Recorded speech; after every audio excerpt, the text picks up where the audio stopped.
ky edicioni i tretë i mountain bike? Tashi, që ta filloj e mountain bike është një disiplinë disi e re, sepse edhe bicikleta elektrike vetë ka pak 5-6 vjet. Tashi po sheh masivizim bicikleta elektrike që po shtohen gjithmonë më shumë. Për këtë arsye ne si federat e motociklizmit, sepse e mountain bike futet tek motociklizmi tashi, kemi filluar eventet me e mountain bike, është në hapat e para. Themi drejt në hapat e para, prandaj dhe pjesëmarrja nuk është aq e madhe sa kur kemi motociklizëm ose kur janë me bicikleta jo elektrike. Megjithatë, ka shumë interes dhe për këtë arsye ne këtë vit si federat vendosëm që Kupën e Republikës, që bëhet çdo vit dhe ne çdo vit zgjedhim nga një disiplinë. Këtë vit zgjodhëm disiplinën e mountain bike për Kupën e Republikës, që zhvillohet çdo fund viti, për të filluar promovimin e këtij sporti, i cili është, me thënë drejtën, një hibrid që është shumë i bukur. Pra, është bicikletë, është sport, ka nevojë për fizik, nuk ka këto historitë e ndotjeve e zhurmave. Dhe nga ana tjetër, i lejon edhe mosha më të shtyra. Nuk ka limit moshe, po deri në çfarë moshe? Nuk ka si limit moshe, por bicikleta elektrike të lejon edhe me stërvitje jo shumë të rënd ti të arrish të marrësh pjesë ose të. Po kemi edhe garuese femrave. Kemi edhe garuese femra. Kjo është edhe për promovuar. Patjetër që kjo është çdo moshë, kemi edhe garues 14 vjeç, kemi edhe garuese femra, kemi edhe garues 50 vjeç. Pra, sepse kjo është në rang amatorial.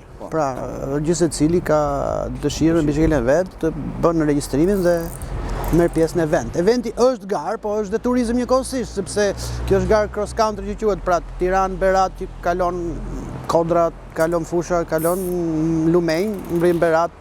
Nata parë ishte në Berat dhe sot etapa e dytë dhe finale është Berat-Tiranë prap, nga trajektoret të tjera që do kalojmë te nga zona e Belshit, pastaj hym në zonën e Baldushkut, Tiranë, derisa mbrim ke Nën Tereza ku është finishi. Kështu që është dhe turizëm, është edhe sport, është dhe aventurë, pra i ka të treja bashk.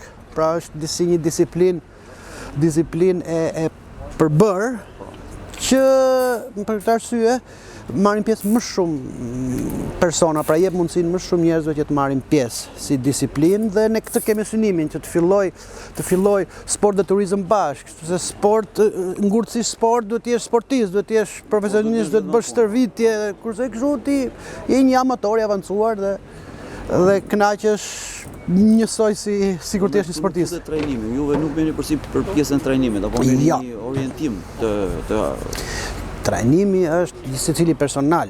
Ne kemi disa kushte minimale për marrjen pjesë, që do të kesh ca kushte sigurie, por pjesa e trajnimit është personale. Prandaj kur është sidomos kur është në hapat e para një disiplinë sportive, ti ke nevojë që të thresësh sa më stres të gjerë të shoqërisë, të gjitha moshave, të gjitha gjinive, që pastaj kush fillon dhe ka më shumë kënaqësi ose e ndjen më shumë ose ka një hobi të nivelit më të lartë, i përfshihet më tepër. Atëherë sa është etapa sotshme, sa kilometra? Etapa sotshme është 75 kilometra, Berat-Tiranë, startin, ne do fillojmë nga Berati, po te kemi transport deri në zonën Grekan, në zonën afër Belshit. Aty fillon Komatja dhe deri në Tiranë ke Nën Tereza. Po të përballohet kjo nga një 14 vjeçar? Përballohet se varet edhe nga 14 vjeçari. Është një 14 vjeçar që ka qef sportin apo ka qef të rinë shtëpi me telefon, se edhe kjo ti e kupton që këto sporte të largojnë të rinjt edhe nga apatia që po shohim, edhe ke fëmijët tanë, ti e kupton që po shohim.